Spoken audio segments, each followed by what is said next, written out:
Welcome to the deep dive. Uh, Today, we're going to be looking at generative AI, okay. all this research that you sent over. Yeah. And it's this really cool area of AI, artificial intelligence, Right. that focuses on creating new content. Right. Like imagine AI writing poems or composing music. Yeah. It's pretty wild I know. what it can do. I'm really excited to break it all down Yeah. with you today. It's a fascinating field. Yeah? It's not just about AI learning or Yeah. thinking. It's about AI being creative, Yeah. which is kind of a big leap. Yeah, and it's popping up everywhere. It is. So Yeah. we're going to cover the milestones that got us here, Okay. and the different types of generative AI that are out there. Sounds good. You ready to get into it? Absolutely. Okay. Let's start with a little history. Okay. Generative AI actually has roots going back decades to the early days of neural networks Oh, wow. and deep learning. Okay. Those were the building blocks. Even though it wasn't as flashy back then. It's kind of like how science fiction predicted things like video calls. Right. Like the seeds were planted way back when. Yeah. But it took a while for technology to catch up. Exactly. But then things really took off. They did. Weren't there some specific breakthroughs that sped things up? Definitely. A big one was in 2014 Okay. with the development of generative adversarial networks, Okay. or GANs. Jans. These are systems where two AIs work against each other. Oh, wow. One tries to create realistic content, Okay. and the other tries to detect fakes. So they're like, It's this competition yeah. that forces them both to become more and more sophisticated. So they're constantly trying to outsmart each other. Exactly. Wow. And because of that, GANs quickly became really good at creating images Yeah. that were almost indistinguishable from real photos. Oh, wow. It was a huge leap in terms of what AI could produce. So that was 2014. Yeah. And then fast forward to 2018. And that's when transformer models, like Yes. GPT, Okay. hit the scene. And that seemed to change everything It did. in terms of how AI could work with language. Absolutely. Yeah. Transformers revolutionized how AI understands and generates text. Okay. They use a mechanism called self-attention, Self-attention. which allows them to focus on the most important parts Okay. of a sentence or paragraph. Got it. Think about how you read. Yeah. You don't give equal weight to every single word. Right. You pay more attention to the keywords Yeah. and phrases that convey the meaning. Right. Transformers do something similar. So they're processing information in a way that's more Exactly. human-like. That's why models like GPT-3 have been able to generate Yeah. such human-like text. Yeah. It's been able to write stories, poems, Yeah. even code that's remarkably close Wow. to what a human could produce. It's amazing how far things have come. It is. And now we're in the era of multimodal AI, yes. which is even more mind-boggling. Can you explain what that is? Yeah, multimodal AI refers to systems that can work with different types of data Okay. at the same time. Yeah. Text images, Uh, audio, got it. even video. Wow. Think of Delhi 2, for instance. Okay. You can give it a text prompt, Okay. like a cat wearing a top hat riding a unicycle, Uh-huh. and it will generate a realistic image Yeah. that matches that description. Wow. It's combining the understanding of language Hmm. with the ability to create visual content. That's incredible. It really is. It's like AI is developing its own senses. Yeah. Wow. It's really pushing the boundaries of what we thought AI could do. Yeah. And it's leading to some incredibly innovative applications in a wide range of fields. Let's dive into some of those applications. Okay. It seems like generative AI is popping up everywhere these days. Is. What are some examples that really highlight its potential? Let's start with healthcare. Okay. Imagine AI helping to analyze medical images, maybe even detecting patterns that human doctors might miss. Okay. Or think about drug discovery. Right. AI could potentially analyze huge data sets of molecules Okay. and identify promising candidates for new medications. That could potentially speed up the process Yeah. of getting life-saving treatments to people who need them. Exactly. Right. And then there's the entertainment industry. Okay. Generative AI can create stunning visual effects for movies, Yeah. compose music, even help with writing scripts. Wow. Imagine a world where AI helps to create entirely new genres of art and entertainment Yeah. that we haven't even conceived of yet. It's almost like giving filmmakers and artists new tools to explore their creativity. It really is. And what about the potential for marketing and advertising? Well, generative AI can be used to create incredibly personalized ads and product descriptions. Right? Imagine receiving ads that are perfectly tailored to your interests and needs, Mm-hmm. or reading product descriptions that feel like they were written specifically for you. That would definitely make online shopping a more personalized experience. It would. And it could also help businesses reach the right audience Yeah. with their products and services. It Exactly. could really change the landscape of marketing. It could. But what I find especially exciting is the potential for education. Oh, yeah. Imagine an AI tutor Mm-hmm. that can adapt to each student's individual learning style and pace. Yeah. It could provide personalized lessons, Right. answer questions, Uh-huh. and offer feedback in real time. That's amazing. That would be a game changer for education, It would. especially for students who might struggle in traditional classroom settings. Exactly. Wow. It could really help to democratize access to quality education. And we can't forget about the impact on art and design. Oh, yeah, for sure. Generative AI is giving artists and designers incredible new tools Mm. to create unique designs, Yeah. experiment with different styles, and push the boundaries of creativity. Right. So it's not replacing artists. It's giving them new ways to express themselves. Exactly. And those are just a few examples. Yeah. We're really just scratching the surface of what's possible with generative AI. I think so. It's amazing to think about all the ways this technology could shape our world. It is. But before we get too carried away with the possibilities, Yeah. it's important to understand how all of this works. Okay. Let's take a peek behind the curtain Right. and explore the different types of algorithms Yeah. that power these impressive applications. Right. We've talked about GANs and transformers, We have. but there's a whole family of algorithms There is. driving this revolution. Yeah. We've got variational autoencoders, or VAEs, Yes. which are masters of compression and creation. Okay. Okay, Well, break that down for me. sure. How do they work? So imagine you have a complex image. Okay. A VAE can take that image Uh-huh. and compress it down to a much smaller representation, kind of like a secret code that captures the essence of the original image. And then using that code, Yeah. it can expand back out and create something entirely new, Okay. but with similar characteristics to the original. Got it. It's like taking apart a Lego model Uh-huh. and then using the same pieces to build something different. So it's learning the underlying structure of the data Exactly. and then using that knowledge to generate something new. That's right. Wow. And that's just one example. Yeah. We also have recurrent neural networks, or RNNs, and Yes. their more advanced cousins, long short-term memory networks, or LSTMs. LSTMs. These are the champions Okay. when it comes to anything sequential like text or music. They are. They have a sort of built-in memory Right. that allows them to remember what came before, Uh-huh. which is essential for generating text that makes sense Yes. or music that flows naturally. Exactly.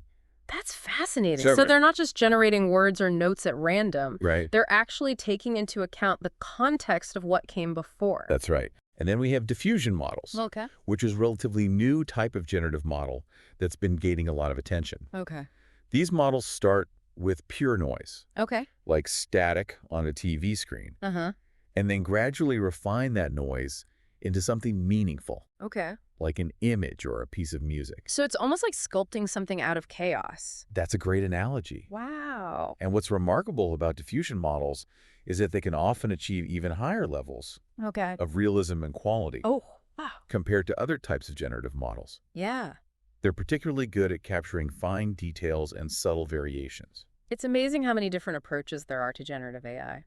It is. And each one has its own strengths and weaknesses. Right. It's like a toolbox full of different instruments, each one designed for a specific purpose. Exactly. Yeah. It really is a diverse field. And with all this progress Yeah, comes the need to measure how well these models are actually performing. right. How do we know if a generative AI model is truly good? That's a great question. I imagine it's not as simple as just looking at the output and saying, yep, that looks good. You're right. It's much more nuanced than that. Yeah. There are different approaches and metrics depending on what you're trying to evaluate. Okay. One approach is to use perceptual metrics. Perceptual metrics. Yeah. What are those? Essentially, it's about measuring how well the output aligns with human perception. Okay. For example, does a generated image look realistic to the human eye? Okay. Does the generated speech sound natural Right. to a human listener? Got it. We can use surveys or get feedback from human evaluators to assess these aspects. So it's like asking a group of people, does this look and sound right to you? Exactly. But I imagine you also need more objective measures as well. Absolutely. We also use statistical metrics, Okay. which compare the AI's output to real data using statistical methods. Okay. For instance, we can look at how closely the distribution of generated images matches the distribution of real images in a data set. Or we can analyze how similar the generated text is to human-written text in terms of linguistic patterns and structures. So it's like comparing the AI's work to a benchmark Right. to see how well it stacks up against real-world data. Exactly. But I imagine different tasks might require different evaluation methods, right? You're exactly right. Okay. For example, if we're evaluating a speech recognition system, Yeah. we'd look at the word error rate, Okay. which measures how many words the AI gets wrong when transcribing speech. Got it. Or for machine translation, Right. we might use something called BLEU scores, Oh, okay. which compare the AI's translation to a human translation Yeah. and assign a score based on the similarity. So it's about choosing the right evaluation method for the specific task you're trying to assess. Precisely. But here's something I've been thinking about. Yeah, This field is moving so fast. it is. Are our evaluation methods keeping up with all the advancements in generative AI? That's a crucial question. And it leads us to the forefront of generative AI evaluation. Yeah. One of the big challenges is evaluating multimodal models, Right. which, as we discussed, can create different types of content like text and images together. Yeah. How do we judge the quality of something that combines different modalities? That's a good question. It's like judging a multimedia art piece, Yeah. where you have to consider how all the elements work together to create a cohesive whole. It's not just about evaluating each element in isolation. Right. And then there's the rise of interactive AI, Yeah. like chatbots and virtual assistants. Mhm. How do we evaluate AI that responds in real time? That's another challenge. It's not just about the output anymore. It's about how the AI interacts and adapts to the user's input. Right, it's like judging a conversation Yeah, rather than just a speech. right. You're looking at how well the AI keeps the conversation flowing, how well it understands the nuances of human communication, Right. and how helpful and engaging it is. Yeah. Precisely. And then there's federated learning, Okay. where the AI learns from data that's scattered across many devices Okay. without ever actually seeing the data itself. Got it. This presents new challenges for evaluation Okay. because we can't just look at the data the AI was trained on to assess its performance. Right. We need to develop new methods that can account for this distributed learning process. It sounds like the future of generative AI evaluation will require a whole new set of tools and approaches. Absolutely. Yeah. We need to move beyond traditional metrics and embrace more holistic methods that can capture the complexity and dynamism of this technology. Okay. One promising direction is to combine the precision of automated testing with the nuance of human judgment. So it's not a case of human versus machine, but rather the best of both worlds. Exactly. Oh, We can leverage crowdsourcing to get diverse opinions on the quality and creativity of AI-generated content. We can also develop interactive evaluation methods where humans engage with the AI in real time yeah. and provide feedback, helping the AI learn and improve. It's like having a team of human testers working alongside the AI, Yeah, guiding its development and ensuring that it aligns with human values and expectations. that's a great way to think about it. And as generative AI continues to evolve, Yes. we'll need to keep refining our evaluation methods to ensure that this technology is developed and used responsibly. Absolutely. This has been incredibly insightful. Oh, good. So we've covered the history, Yeah. the different types of algorithms, the applications, Right. and even the challenges of evaluating generative AI. Yeah. Is there anything else we should touch upon before we wrap things up? One thing that's important to consider is that generative AI is still a relatively young field. Okay. We're constantly making new discoveries and pushing the boundaries of what's possible. Right. It's an exciting time to be involved in this area, and I'm eager to see what the future holds. Yeah. I'm with you on that. It feels like we're just at the beginning of something truly transformative. It does. But with all this potential Yes. comes a responsibility to use this technology wisely and ethically. Absolutely. As with any powerful technology, Yeah. we need to be mindful of the potential risks as well as the benefits. Right. It's crucial to have open and honest conversations about the ethical implications of generative AI and to develop guidelines and frameworks that ensure its responsible development and use. It's like we're navigating uncharted territory. Yeah, And we need to be careful and thoughtful as we explore this new landscape. right. We need to make sure that this technology is used for good and that it benefits all of humanity. That's a great way to put it. Yeah. It's up to all of us, researchers, developers, policymakers, and the public, Yeah. to work together to shape the future of generative AI Right. and to ensure that it's a future we can all be proud of. This has been a fascinating deep dive. I feel like I've learned so much about this incredible technology. Oh, good. What are some key takeaways that you hope our listeners will walk away with? I think the most important thing to remember is that generative AI is a powerful tool Yeah. with the potential to revolutionize many aspects of our lives. Right. It can help us solve complex problems, create new forms of art and entertainment, and even enhance our own creativity. Right. But it's essential to approach this technology with a sense of responsibility Yeah. and to engage in thoughtful discussions about its ethical implications. It's not just about the technology itself, it's Uh, about how we choose to use it. Exactly. It's about harnessing the power of generative AI for the betterment of society. Yeah. And for the advancement of human knowledge and creativity. Well said. I think that's a perfect note to end on. But before we go, I want to leave our listeners with one final thought. As we wrap up our deep dive into generative AI, I'm curious, what do you think is the most thought-provoking aspect of all this? Like, what really stands out to you? Um, I think for me, it's how generative AI is blurring the lines between human and machine creativity. Right. Like if AI can compose music that moves us, Yeah. write stories that captivate us, or create art that inspires us, Right. what does that say about our own unique abilities as humans? Right. It really makes you question what it means to be creative. It does. And not just in the arts. Yeah. Think about scientific discovery or problem solving in any field. Right. Could AI become a partner in those processes? It's certainly possible. Yeah. Imagine working alongside an AI that can generate novel ideas, Okay.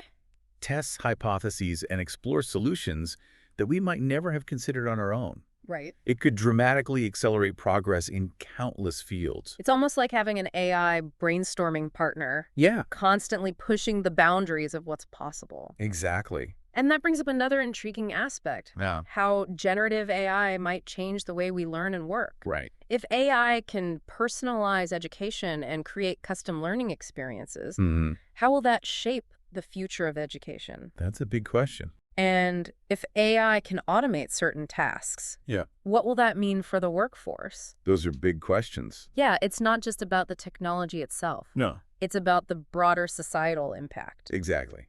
It's about how we adapt to this rapidly changing landscape, Right. how we prepare for the future, and how we ensure that these powerful tools are used ethically and for the benefit of all. So as our listeners continue to explore generative AI, Yeah. what's one thing you'd encourage them to think about? I'd encourage everyone to stay curious, stay informed, and stay engaged in the conversation about how this technology is evolving and shaping our world. Okay. Don't just be passive consumers of information. Right. Ask questions, challenge assumptions, and be part of the dialogue about how we can shape the future of generative AI. Well said. I think that's a perfect note to end on. Great. We've covered so much in this deep dive. We have. From the origins of neural networks to the mind-bending capabilities of multimodal AI, Yeah. it's clear that generative AI is more than just a technological advancement. It's a force that has the potential to reshape our world in profound ways. I agree. So thanks for joining us on this journey, and keep exploring in the